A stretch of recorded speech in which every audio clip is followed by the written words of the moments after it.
por favor en su Biblia este pasaje de Lucas capítulo 2, el Evangelio según Lucas capítulo 2. Vamos a leer juntos desde el versículo 1 hasta el 20, aunque la predicación va a estar orientada solamente en los versículos 8 al 20, pero para darnos un contexto general, empezamos desde el versículo 1. Estamos utilizando la versión NTV.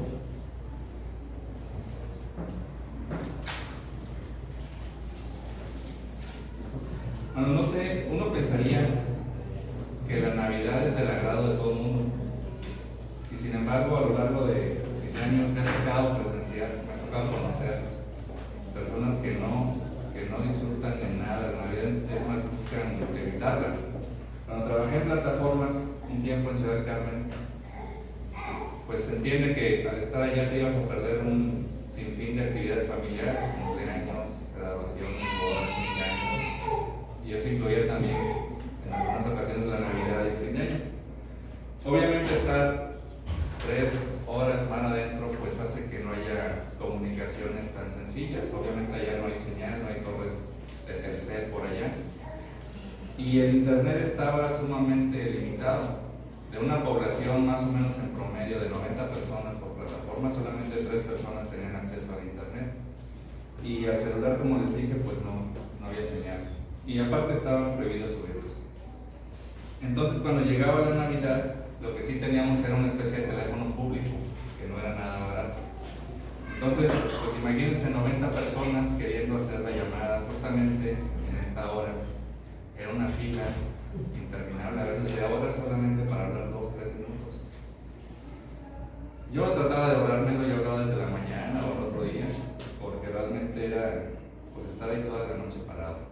Sin embargo, sí me tocó ver algunas personas que ya desde la fila iban llorando antes de hacer la llamada porque no iban a poder estar con su familia en la Navidad. Algunas personas no se formaban, se iban directo a dormir.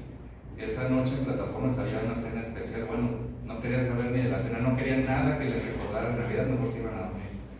Entonces el hecho de no tener a su familia con ellos hacía que no disfrutaran la Navidad.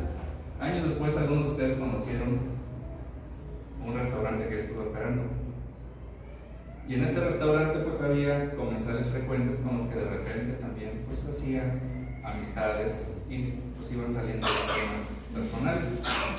Uno de ellos, un señor como de 60 años, que por cierto se había salido del seminario para estudiar, estaba estudiando para cura, no sé cuál es el nombre correcto para el cura católico, se salió para casarse, y él me decía que él no celebraba la Navidad. A mí me llamó mucho la atención, y él me decía, desde que murió mi mamá, yo no celebro la Navidad. Le preguntaba, ¿cuándo murió su mamá? No, hace como 25 años. ¿Y murió en Navidad? No, pues murió en algún momento del año, pero simplemente ya no quise celebrar la Navidad. Y tal vez alguien ha llegado aquí también con un corazón triste, que no tiene mucho deseo de celebrar la Navidad, no siente que haya mucho que celebrar, precisamente por ese corazón triste, porque no tienen precisamente en esa noche lo que su corazón desea.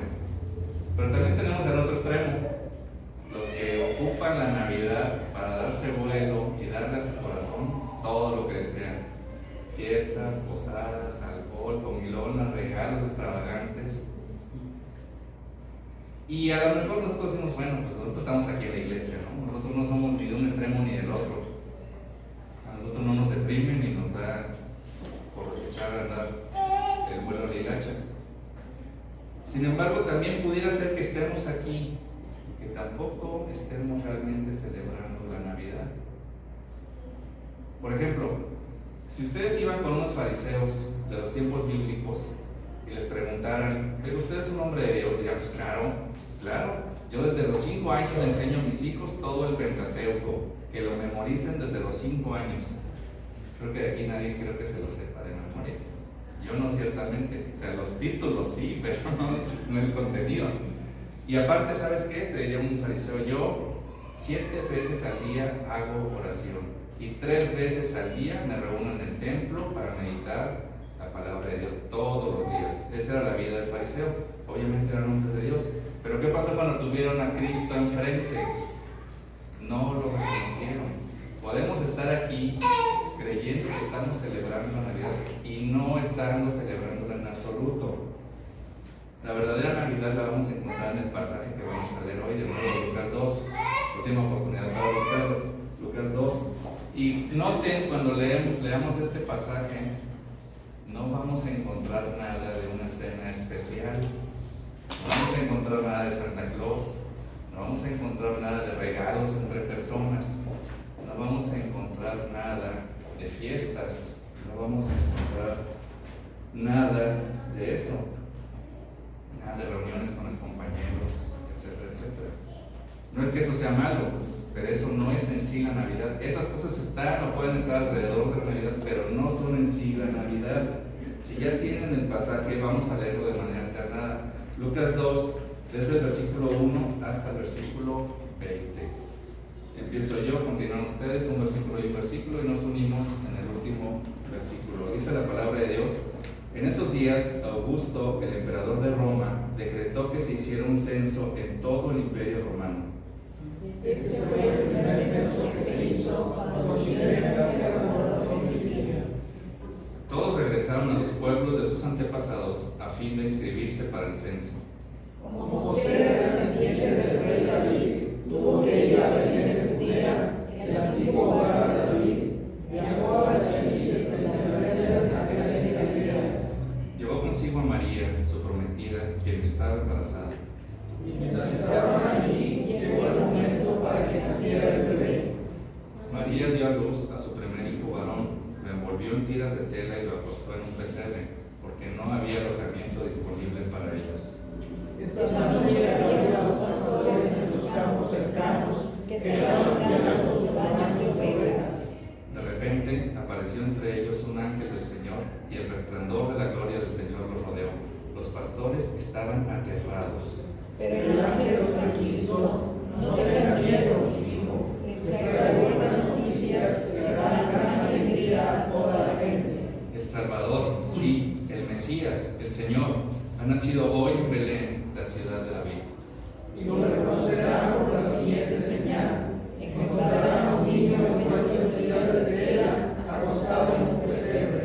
De pronto se unió a ese ángel una inmensa multitud, los ejércitos celestiales que alababan a Dios y decían: Gloria a Dios en el cielo más alto y paz en la tierra para aquellos en quienes Dios se complace. Cuando los ángeles regresaron al cielo, los pastores se dijeron unos a otros: vayamos a Belén, veamos esto que ha sucedido y que el Señor nos anunció. Fueron deprisa a la aldea y encontraron a María y a José, y allí estaba el niño acostado en el pesebre. Después de verlo, los pastores contaron a todos lo que había sucedido y lo que el ángel les había dicho acerca del niño. Todos los que escucharon el relato de los pastores quedaron asombrados. Pero María guardaba todas estas cosas en el corazón y pensaba en ellas con frecuencia. Los pastores regresaron a sus rebaños, glorificando y alabando a Dios por lo que habían visto y oído. Todo sucedió tal como el ángel les había dicho. Vamos a poner a las manos de Dios esta meditación. Señor, te damos gracias porque nos permites el gozo, Señor, el gozo de la salvación, el gozo que un día como hoy, o más bien dicho, una noche como hoy, experimentaron por primera vez los pastores, Señor. Y a través del tiempo tu iglesia se ha gozado con este mensaje del Evangelio. Permítanos, Señor, en esta noche también gozarnos y que ese gozo permee en todo lo que hacemos en este día y sobre todo en el resto de nuestra vida, el resto de la vida que nos permitas tener aquí hasta llegar a tu presencia, Señor. Y entonces aún más adorarte y alabarte. En el nombre de Jesús, oramos. Amén. Entonces, como ya pueden ver en la pantalla, lo que es la Navidad es el encuentro con nuestro Salvador. Eso es la Navidad, el encuentro con nuestro Salvador. Y el punto 1 es quien nos halló en nuestra oscuridad. Quien nos halló en nuestra oscuridad.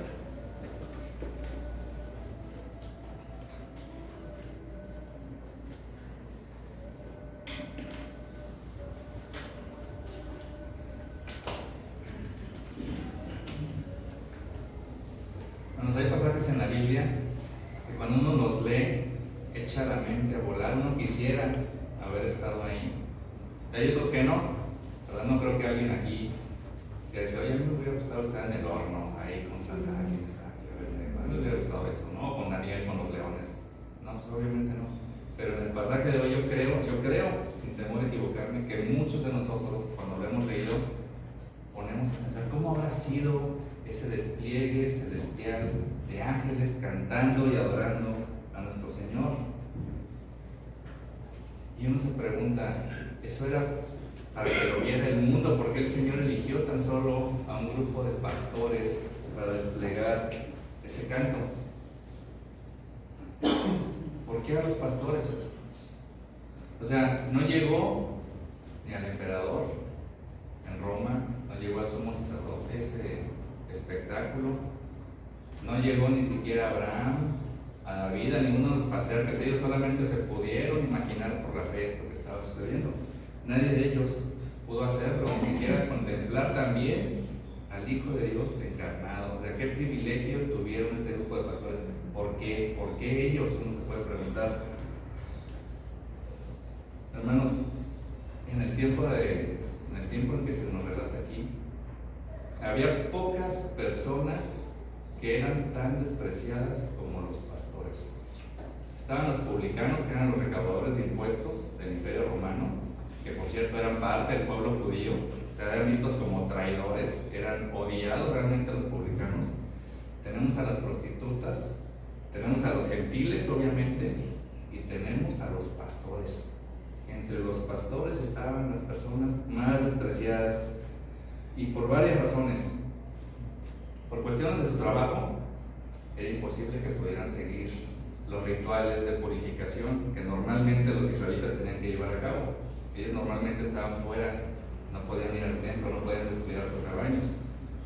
Entonces los judíos los veían siempre como inmundos, pero el Imperio Romano tampoco los veía mejor. En general los pastores tenían una famita de ser ladrones, de ser no confiables. Inclusive el Imperio Romano en los tribunales les prohibía que fueran testigos en cualquier caso, en cualquier situación que requiriera el testimonio de alguien. Los pastores estaban descartados. Entonces, ¿por qué sería que el Señor eligió a este grupo de pastores para esto? ¿Cuál sería la razón? Bueno, en Efesios 1, del 5 al 6, encontramos esa razón.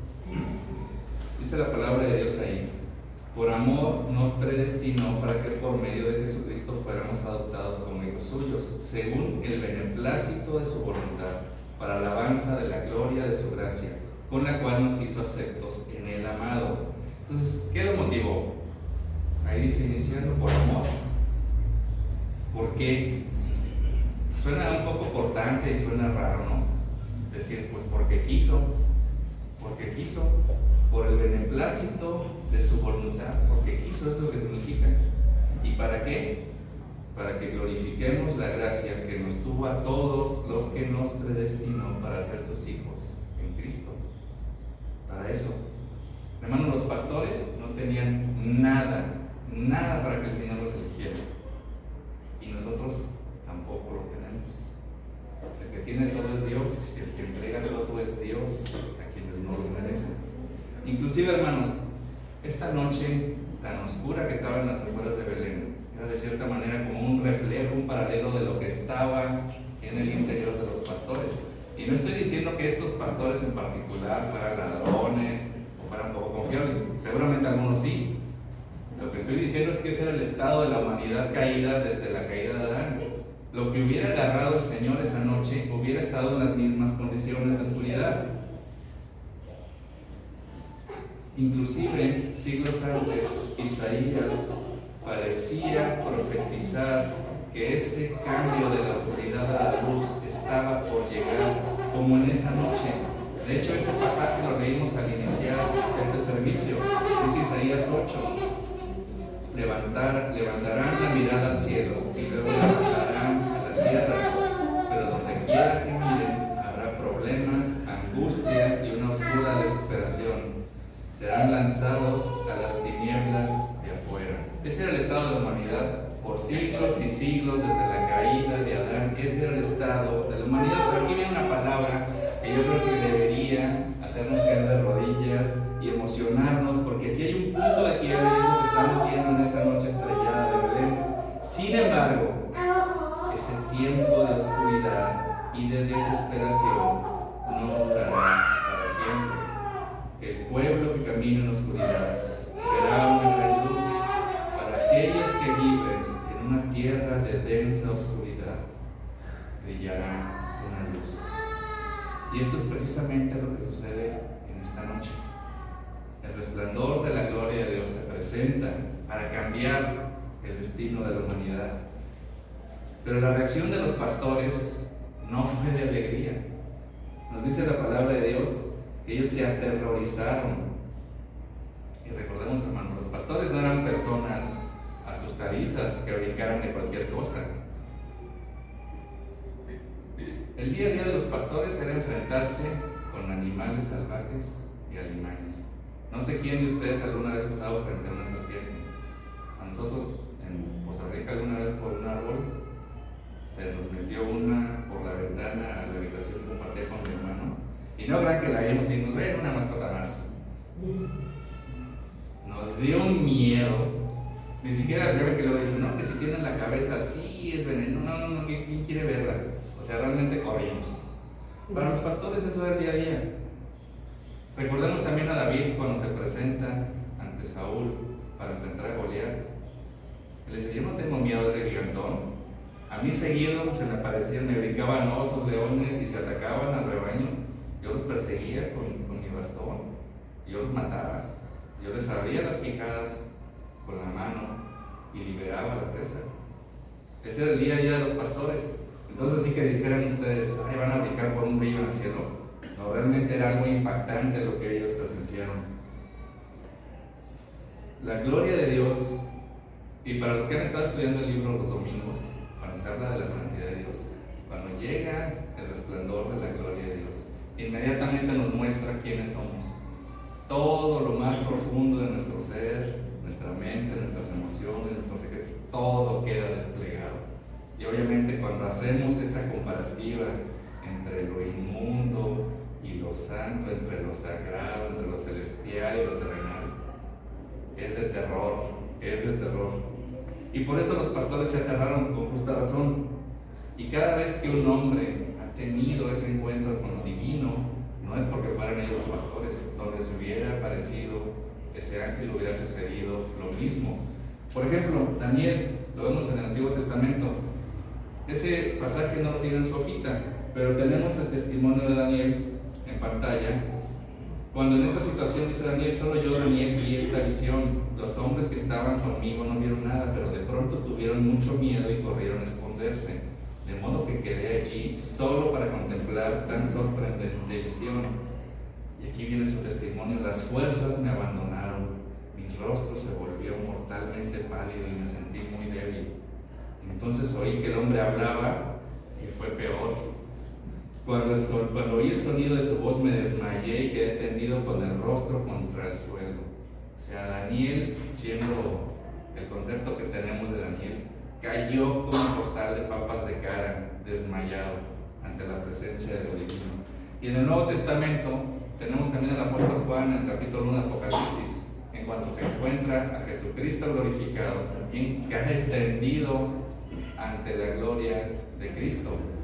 Cada vez que un hombre ha tenido un encuentro con lo divino, estoy seguro que retumbaba en su mente y su corazón las mismas palabras de Isaías: ay de mí, que soy muerto. Y estoy seguro que esa frase es la que más se va a escuchar frente al trono del juicio de Dios en aquel día para todos los que no tuvieron ese encuentro con Jesucristo. Ay de mí, que soy muerto. Pero los pastores no sabían nada de Jesús, el Salvador, todavía. Simplemente se contrastaron con lo santo y por eso se aterrorizaron. Para su bendición, ese ángel no había llegado para traer juicio, sino a presentarles la salvación encarnada, para dirigirlos hacia la salvación encarnada. Y este es el mensaje que traía ese ángel. Imagínense, era un ángel guerrero, ahora convertido en un ángel para la paz, un ángel de paz. Y es lo mismo que cada vez que alguien quiere un encuentro con Cristo, sucede. La luz de la gloria de Dios disipa las tinieblas que tenemos en nuestro corazón. Nuevamente se escucha, al parecer, esa frase: hágase la luz en este hombre. Así que tenemos, la Navidad es el encuentro con nuestro Salvador, punto 1, quien nos halló en nuestra oscuridad, punto 2, que es Dios mismo hecho hombre. Es Dios mismo hecho hombre. Lo primero que dice el ángel, es: no tengan miedo. Yo creo que si empieza a dar el mensaje, los pastores ya empezaron a correr. Primero tiene que tranquilizarlos: no tengan miedo, les traigo buenas nuevas. Y eso también debe haber retumbado, porque esa frase en particular, buenas nuevas, o como dice aquí, buenas noticias, era una frase que se utilizaba para dar noticias de verdad buenas. Era cuando, por ejemplo, el imperio había ganado una guerra más, cuando había nacido un sucesor al trono también. Y cuando el ángel dice aquí buenas nuevas, los pastores ya empiezan a pensar en que viene un aviso realmente importante y bueno. Y después se le ponen a este bebé una serie de títulos gloriosos que también debieron haber dejado pensando a los pastores. Notemos los títulos: el Mesías. Bueno, para todos los que ya llevaron el cerdo, ya saben que el Mesías es la palabra hebrea, que es sinónimo de la palabra Cristo. Ambas significan ungido, obviamente refiriéndose al ungimiento del Espíritu Santo, al que vino Jesús, a los oficios de Cristo que vino a cumplir, salud del profeta y rey. Entonces señalaban más hacia un reinado, hacia un rey.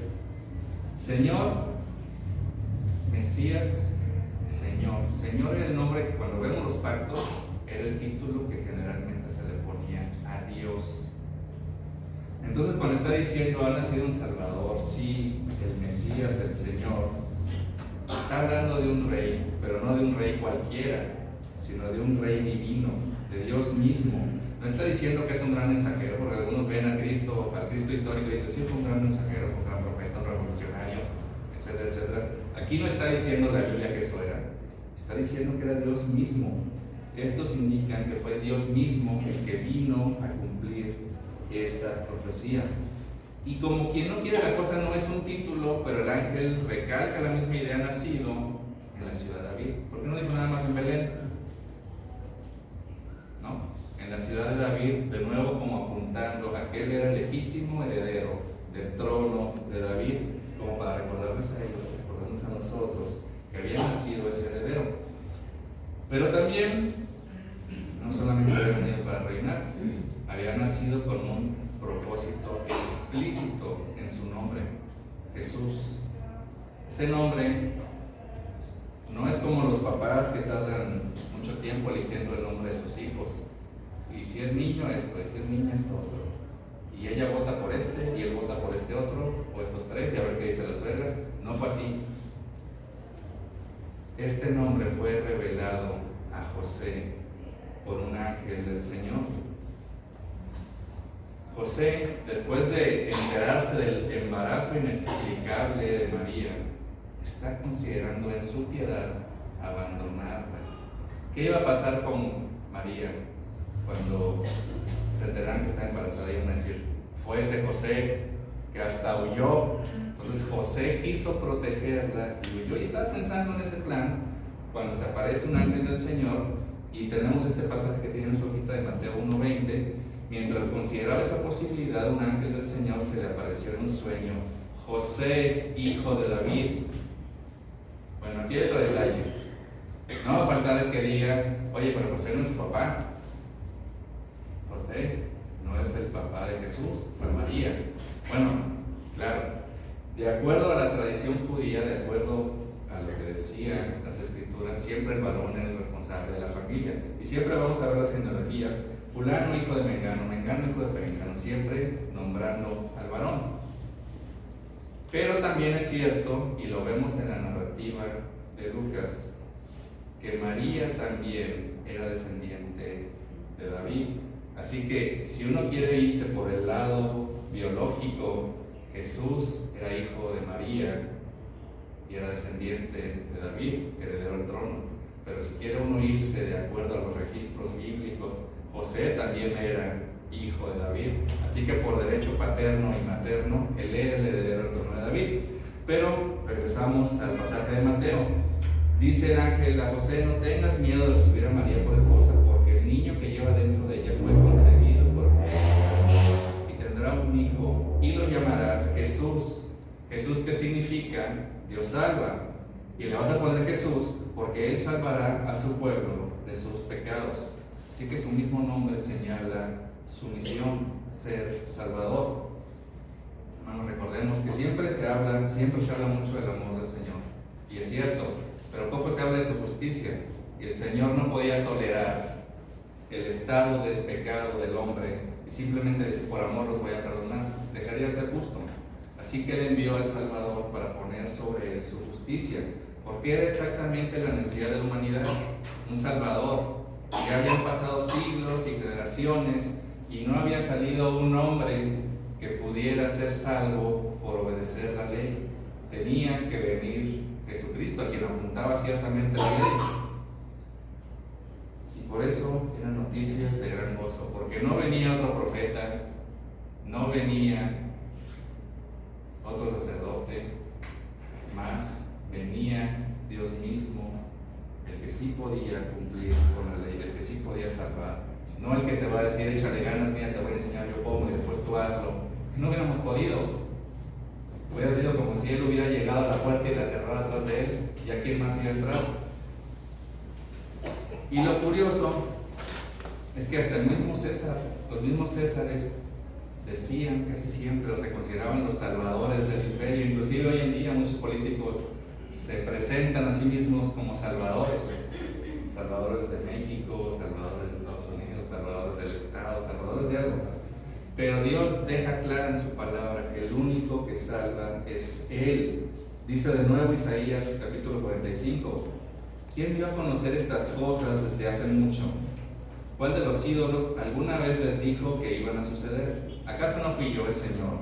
Pues no hay otro Dios aparte de mí, un Dios justo y salvador. Fuera de mí no hay otro. Que todo el mundo me busque para la salvación, porque yo soy Dios, no hay otro. Entonces aquí pareciera haber una contradicción, porque Isaías dice que solo Dios salva, y luego vienen los ángeles y dicen: no, el Salvador es ese bebé que nació en Belén. Pero no hay ninguna contradicción, porque el misterio fue revelado. Él es el Hijo de Dios, Él es parte del Dios Trino, es el Hijo de Dios, el Verbo encarnado. No hay ninguna contradicción, es Dios mismo diciendo: yo los voy a salvar, y es Dios mismo el que vino a salvarnos. Ahora, si a nosotros nos dijeran hoy: Madero, les ha nacido hoy en Madero el Salvador, vayan a buscarlo, ¿a dónde iríamos? Por lo menos empezaríamos en la Vene, ¿no? No sé dónde se les ocurre a ustedes, pero por lo menos yo empezaría ahí. Claro que en tiempos bíblicos no había hospitales, y yo creo que los ángeles mismos pensaban eso. O sea, ¿cómo vamos a decir que van a buscarlos y sin más, no? Van a buscar las mejores casas de Belén, están diciendo que es un rey el que están haciendo. Más bien, el ángel les dice, les da una noticia impactante: búsquenlo adentro de un pesebre. Y desde entonces ya quedaban descartadas todas las casas, todos los mesones. Ya tendrían que buscar solamente en establos o grutas. Algunos dicen que era una gruta, otros dicen que era un establo, es lo de menos. No fue el mesón, eso queda claro, no fue una casa. Y casi me puedo imaginar a los pastores viéndose entre ellos en un pesebre. O sea, los pastores sabían por su profesión el cuidado que tenían que tener las ovejas. Ellos estaban en la intemperie precisamente cuidando ovejas, Pero cuando las ovejas ya habían llegado a ese grado de madurez y ese grado de perfección requerido para los sacrificios, ¿saben a dónde los llevaban? A los establos. A los establos para ser guardados y para ser cuidados hasta que llegara el tiempo de ser llevados al sacrificio. Si es que eran perfectos, sin mancha. Si no, pues ya eran para uso general, por así decirlo. Entonces, inclusive la ubicación del nacimiento de Jesús era un indicativo de cómo haría la salvación de su pueblo ese Salvador, el Cordero de Dios que quita el pecado del mundo. Y aquí vemos ese contraste marcado entre dónde nace y lo que los ángeles dicen. Esto señalaba su camino de la humillación. Imagínense, aquel que la Biblia decía que sus salidas son desde el principio, desde los días del siglo, ahora están diciendo acaba de nacer. Tiene 5 horas de nacido, no sé cuántas horas tendría. Tiene menos de un día de nacido. Aquel que dice la Biblia que los cielos de los cielos no lo pueden contener, ahora está contenido en tiras de tela, en pañales. El Todopoderoso que dice, ¿sabes qué? Si tuviera hambre, no te lo diría aquí. Ahora dependiente de la alimentación de María, el Salvador, el Mesías, Cristo, el Señor, el Rey de Reyes y Señor de Señores, echado adentro, no que Él se haya puesto, sino que allí lo pusieron, no había más, adentro de un comedero de animales, en medio de la absoluta pestilencia de los animales. Ahí es donde vino a nacer, no todo lugar en el mundo. Así que apenas los pastores estaban reaccionando de la impresión de esa noticia, como que en un pesebre, cuando de repente pareciera que el ejército celestial estaba esperando que terminara de hablar el primer ángel, y de repente salen con todo el resplandor de la gloria de Dios a cantar y alabar. Gloria a Dios en el cielo más alto y paz en la tierra para aquellos en quienes Dios se complace. Ya estuvimos platicando de eso hace un par de semanas, ya no voy a quedar mucho aquí, pero lo que sí quiero recordarles es que es aquellos en quienes Dios se complace, porque no tenían nada agradable ante Dios. Pero Dios, que sí es la fuente de toda bondad, es el que derrama la gracia sobre el mundo. Las tinieblas del mundo empezaron a ser disipadas en esa noche con la brillante exposición del Evangelio de los ángeles, las buenas nuevas de la salvación. Así que esta no era una noche para la tristeza o para la nostalgia. Yo no sé quién ha venido con un corazón afligido en esta noche, pero esta no es una noche para la tristeza ni para la nostalgia. Esta no es una noche tampoco para embebernos más del mundo. Esta es una noche para gozarnos en la salvación. Y eso es precisamente el punto 3. La Navidad es el encuentro con nuestro Salvador. Punto 1, quien nos halló en nuestra oscuridad. Punto 2, que es Dios mismo hecho hombre. Y punto 3, que nos da el gozo de la salvación. A mí me llama la atención que muchas veces cuando hay un encuentro con un ángel o con el Señor mismo, generalmente hay una orden, pero aquí no vemos una orden. Si leemos cuidadosamente lo que dicen los ángeles, dan solamente la información de lo que pasó en Belén y dicen, lo van a reconocer así, pero nunca dicen vayan. Si quisieran ir, pareciera que dijeran los ángeles, si quisieran ir, así lo van a reconocer. Nunca dicen vayan. Pero ¿qué podemos asumir aquí? Podemos asumir que la semilla de la fe ya había sido plantada en el corazón de estos pastores, y cuando oyeron la proclamación del Evangelio, el llamamiento interno y el externo se unieron y germinó esa nueva vida. Dice Romanos 10, dice el apóstol Pablo en Romanos 10, ¿cómo pueden ellos invocarlo para que los salve si no creen en Él? ¿Y cómo pueden creer en Él si nunca han oído de Él? ¿Y cómo pueden oír de Él a menos que alguien se los diga? Sin embargo, no todos aceptan la buena noticia, porque el profeta Isaías dijo, Señor, ¿quién ha creído nuestro mensaje? Así que la fe viene por oír, es decir, por oír la buena noticia acerca de Cristo. Este pasaje de Romanos 10 nos dice que puede haber una cantidad de gente que escuche la proclamación del Evangelio, y unos van a creer y otros no.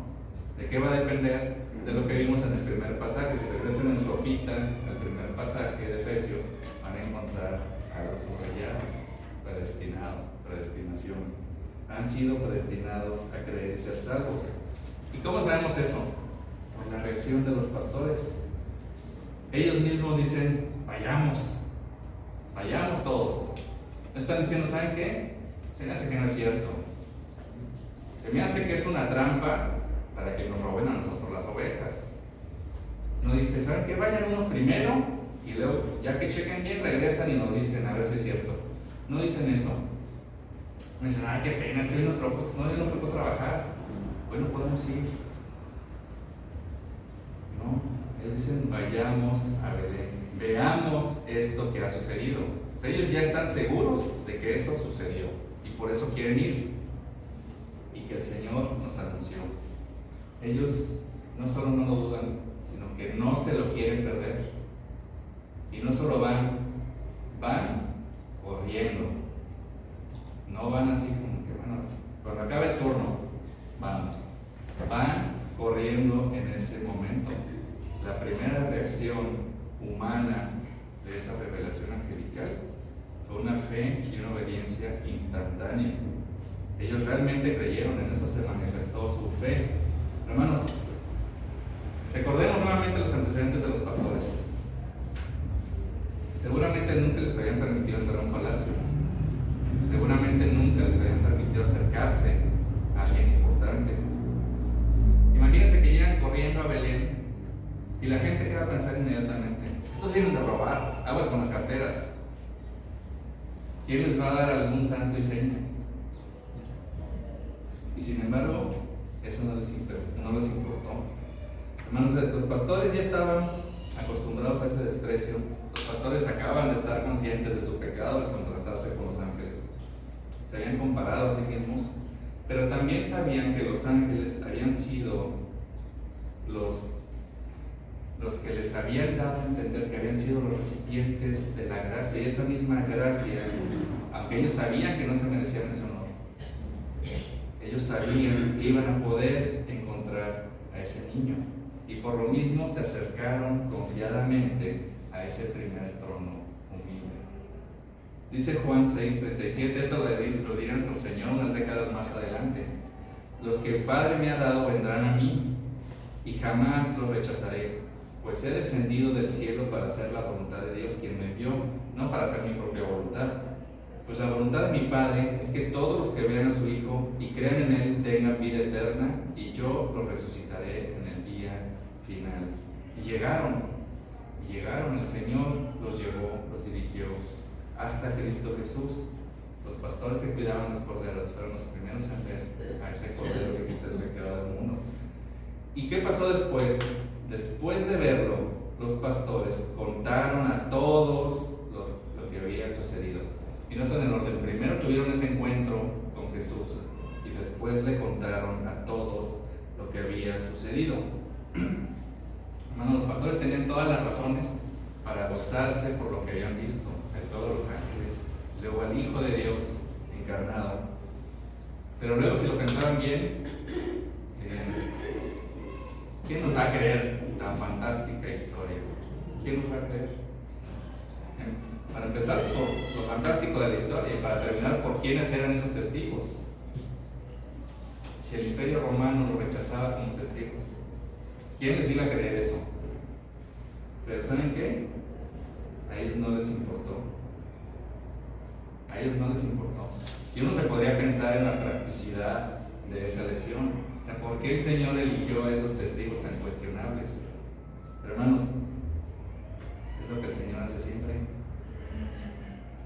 De nuevo, ¿quién puede decir yo soy digno de representar al Señor, de extender su mensaje de evangelio? Yo soy digno. ¿Quién puede decirlo sin que se le caiga la cara? De hecho, por eso Pablo a los Corintios, en la primera carta de los Corintios, les dice: recuerden, amados hermanos, que pocos de ustedes eran sabios a los ojos del mundo, o poderosos o ricos cuando Dios los llamó. Y ahí está la razón. En cambio, Dios los eligió. Dios eligió lo que el mundo considera ridículo para avergonzar a los que se creen sabios. Y escogió cosas que no tienen poder para avergonzar a los poderosos. Dios escogió lo despreciado del mundo, lo que se considera como nada, y lo usó para convertir en nada lo que el mundo considera importante, Ustedes van a notar si tienen su Biblia en este pasaje, pero si no, lo buscan después. Hay dos asteriscos ahí en este pasaje, donde dice a los ojos del mundo, o poderosos o ricos, y más abajito dice lo despreciado por el mundo. Se puede traducir de dos maneras, y esto es muy interesante. Se puede traducir ricos como de ilustre cuna, o despreciados por el mundo como de cuna humilde, lo que estamos viendo. Eso lo pueden checar después en las notas de su NTV. Entonces, lo podemos decir de esta manera también, que pocos de ustedes eran sabios a los ojos del mundo, o poderosos, o de ilustre cuna. Más bien, escogió cosas que no tienen poder para verlos a los poderosos. Dios escogió lo despreciado de cuna humilde. Y es lo mismo que el Señor hizo con su propio Hijo, es lo mismo que el Señor hace con las personas que Él trae a la fe. El resultado de esta elección es que Dios sea glorificado, porque se ve lo que el Señor puede hacer con instrumentos tan limitados, tan pobres, tan imperfectos, tan simples, tan rudos, tan rústicos, y toda la gloria es para el Señor. Y por otro lado, hermanos, muchas veces nosotros nos detenemos para proclamar el Evangelio. A los pastores no les importó lo que pensaran ellos, pero a nosotros sí nos llega a importar, sobre todo cuando se trata de amigos, compañeros de trabajo, familiares. ¿Por qué? Porque saben de qué pie pecamos. Ellos nos conocen, nuestro testimonio está en entredicho cuando queremos compartir el Evangelio. Pero aquí los pastores no les importó. Imagínense, Belén era una aldea, seguramente conocían a los pastores de nombre y apellido, y a ellos no les importó. De hecho, por eso Calvino, Juan Calvino, el reformador de Ginebra, tiene esta frase que a mí lo sentí como una cachetada. Dice Calvino: su celo por glorificar y alabar a Dios es un reproche implícito hacia nosotros y de nuestra ingratitud. Si la cuna de Jesús tuvo ese efecto sobre los pastores, ¿cuánto más poderoso debiera ser para nosotros que ya estamos de este lado de la muerte y resurrección de Cristo? Ellos solo vieron una cuna, ellos solo vieron un pesebre, ellos vieron solo un niño, un bebé, y creyeron y no se pudieron detener. Nosotros hablamos del Rey de Reyes y Señor de Señores glorificado, y no podemos a veces compartirlo, no nos atrevemos a compartirlo. Ellos creyeron y por eso hablaron y por eso testificaron. Si el Evangelio no son nuevas de gran gozo para nosotros, como que cabe preguntarnos si realmente hemos creído en esa salvación. Dice Lucas: los pastores regresaron a sus rebaños glorificando y alabando a Dios por lo que habían visto y oído. Esa es la respuesta adecuada. Esa es la respuesta adecuada cuando vemos las obras de Dios, la alabanza. Y de hecho en la misma palabra, cuando hablan de los ángeles, Lucas, y dice alababan, y luego dice los pastores que también alababan, nos da la idea que los pastores regresaron no solo proclamando el Evangelio, sino también cantando. Ya podemos especular que cantaban, probablemente algunos salmos que conocían, pero ahí iban de regreso a sus labores, adorando y alabando al Señor. El encuentro con Jesús siempre va a tener implicaciones en nuestra vida. Hermanos, hay algo peor. Hay algo peor para el hombre que no ser creyente. Hay algo peor. Es creer que es creyente. Eso es peor. Y no serlo. Creer que eres cristiano y no serlo. Hermanos, cada vez que Jesús tiene un encuentro verdadero con alguien, hay un nuevo nacimiento, hay un cambio de vida. Lo vemos con los pastores en esta noche, lo vemos con los apóstoles, lo vemos con Zaqueo, lo vemos con la mujer samaritana, lo podemos ver y citar ejemplos de esa transformación. Obviamente no siempre puede ser una transformación tan radical, pero ciertamente una transformación. Si no hay evidencia, estamos por terminar el año, si no hay evidencia de esa conversión, si seguimos poniendo a Jesús en los propósitos del otro año y del otro año y del otro año. Tengo un maestro en la secundaria que decía cuando esté jubilado, cuando sienta que ya me voy a morir, entonces sí voy a aceptar a Cristo. ¿Cómo sabe? ¿Cómo sabe que va a llegar a esa edad? ¿Cómo sabe que la fe no es algo que nos prendemos nosotros mismos con interruptor? Si no hay esa evidencia, es mi deber advertir en el estado en el que nos encontramos, en la condición tan grave en la que estamos parados.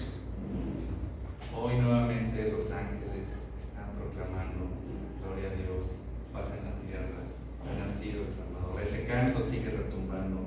No hay que detenerse, hay que ir a Jesús. No sabemos si llegaremos el día de mañana. La eternidad de tu alma está en juego. No lo eches en poco. Pero también en la iglesia debemos estar conscientes de nuestra realidad. Quisiera platicarles una historia que sucedió una Navidad hace 3 años, en el 2020, precisamente una noche como esta del 2020. Estábamos en la pandemia, todavía la iglesia se estaba reuniendo de manera virtual. Obviamente todas las fiestas, todas las reuniones habían sido impactadas, las vacunas todavía estaban lejos, era muy riesgoso salir. ¿Cuántos videos no vimos de una persona que regresaba a la calle y lo bañaban en alcohol y con doble o triple mascarilla? Obviamente los festejos de Navidad de ese año pues también fueron impactados. Las reuniones que eran familiares, grandes, en casa también, así como los Rodríguez, nos juntamos muchos, estoy hablando de 40, 50 personas también. Pero ese año obviamente todo fue videoconferencia.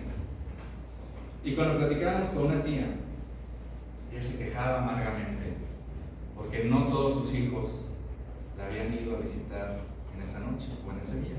Se quejaba amargamente y abiertamente, ¿no? Y alguien le comentaba a la tía: pero disfruta lo que sí tiene a su marido, tiene a sus demás hijos. Bien, hasta hizo una mueca. Simplemente no era feliz. Bueno, 2 meses después, su esposo, mi tío, fallecía en un hospital por COVID. Fue la última Navidad que tuvo con mi tío y no lo atesoró. Hermanos, lo mismo puede estar pasando en esta noche con la iglesia, ¿no? La iglesia es la esposa de Cristo y puede en esta noche estar haciéndole muecas al Señor. Puede estar pensando: ay, ¿qué va a terminar? El pavo, la fiesta, los regalos nos esperan, ya se van a haber comido todos los familiares. Estar haciéndole muecas a Cristo. Eso pasó también en Belén. Hermanos, Miqueas, desde 700 años antes de Cristo, dijo en Miqueas 5:2: va a nacer en Belén. ¿Qué tanto querían al Salvador en Israel? ¿Qué tanto lo deseaban? Era para que hubieran puesto una guardia desde ese momento, y no importa en qué momento venga, pero sabemos que aquí va a llegar. Sin embargo, esa noche estaba en medio de ellos el Salvador y no supieron. Nadie sabía. Hoy en día la iglesia puede estar en la misma condición. Estamos en el segundo adviento. Decimos que queremos que Cristo vuelva. Decimos palabras como Maranata, pero realmente estamos esperando la venida del Señor. Realmente la iglesia está esperando la venida del Señor en esta noche. La iglesia de Cristo está en ese segundo adviento. Y no por nada nuestro Señor decía en Lucas 18:8: cuando el Hijo del Hombre regrese, ¿a cuántas personas con fe encontrará en la tierra? Pues Dios quiera que estas personas que están aquí estén firmes. Hoy se proclama que el Salvador llegó al mundo, y aún hoy el Señor extiende esa paz en la tierra. Hermanos, no dejemos, la Navidad es hermosa y todo lo que hay alrededor es hermoso, pero no pongamos eso por encima de nuestro Salvador. No dejemos que las luces, los regalos, la cena, la comida, la familia, los abrazos, los reencuentros, no dejemos que eso nos robe la atención de que la Navidad es el encuentro con nuestro Salvador. Esa es la que debe ser nuestra felicidad en este día. La Navidad puede encontrar al que aún no ha creído encontró a estos pastores pobres, insignificantes, rechazados por todo el imperio romano, por Israel mismo. Ahí los encontró. La Navidad puede encontrar a las personas allá donde yo estuve hace algunos años en plataformas. Ahí puede encontrar también la Navidad. También puede encontrarte en la soledad de la cárcel, en medio de un duelo puede encontrarte la Navidad también, en medio de una generación perversa puede encontrarte la Navidad. Me gustaría que termináramos este mensaje leyendo un pasaje que ustedes conocen muy bien, de Isaías 9. Me gustaría que lo leyéramos juntos. Isaías 9, versículos 6 al 7. ¿Sí está? Si no lo pueden buscar en su Biblia, aprovechemos que la Biblia y así ejercitan el esgrima. Isaías 9, versículos 6 y 7.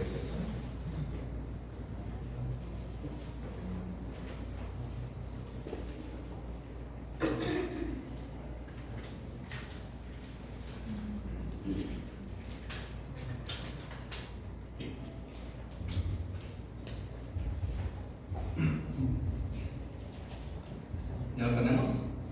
Bueno, Isaías 9, versículos 6 y 7, dice la palabra de Dios: pues nos ha nacido un niño, un hijo se nos ha dado, el gobierno descansará sobre sus hombros y será llamado Consejero Maravilloso, Dios Poderoso, Padre Eterno, Príncipe de Paz. Sigan.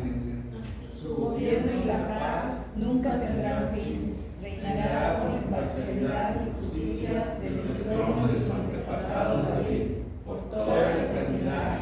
El ferviente compromiso del Señor de los ejércitos celestiales hará que eso suceda. Vamos a orar, hermanos. Señor, te damos gracias porque hoy Señor, es necesario que recordemos ese primer amor, ese gozo, Señor. Tú sabes, Señor, si ese gozo se ha ido menguando, Señor, o si ese gozo está presente cada día en nuestra vida, Señor. Pero, Señor, te rogamos que nunca olvidemos esa realidad. Que tú amaste tanto al mundo que enviaste a tu Hijo, Señor, a morir por los pecadores, Señor. Y nosotros nos reconocemos como pecadores, nos reconocemos como insuficientes. Señor, alabamos tu nombre también en este día, Señor. Y permítenos también proclamar el Evangelio con alegría, con testimonio, Señor. Que podamos ser un ejemplo atractivo, Señor. Danos el corazón de estos pastores, Señor, que te alabaron, que no dudaron, que corrieron a prisa a tu encuentro. Y, Señor, que eso transformó sus vidas. Señor, no nos pides siempre que abandonemos todo lo que hacemos por seguirte. Solo algunos lo has hecho, Señor. Sin embargo, podemos adorarte, podemos seguirte en nuestros trabajos. Podemos mostrar al mundo tu amor. Podemos mostrar al mundo tu gracia, Señor. Que ese sea nuestro deseo y, Señor, que ese encuentro sea permanente en nuestro corazón. Señor, por la eternidad. En nombre de Jesús oramos.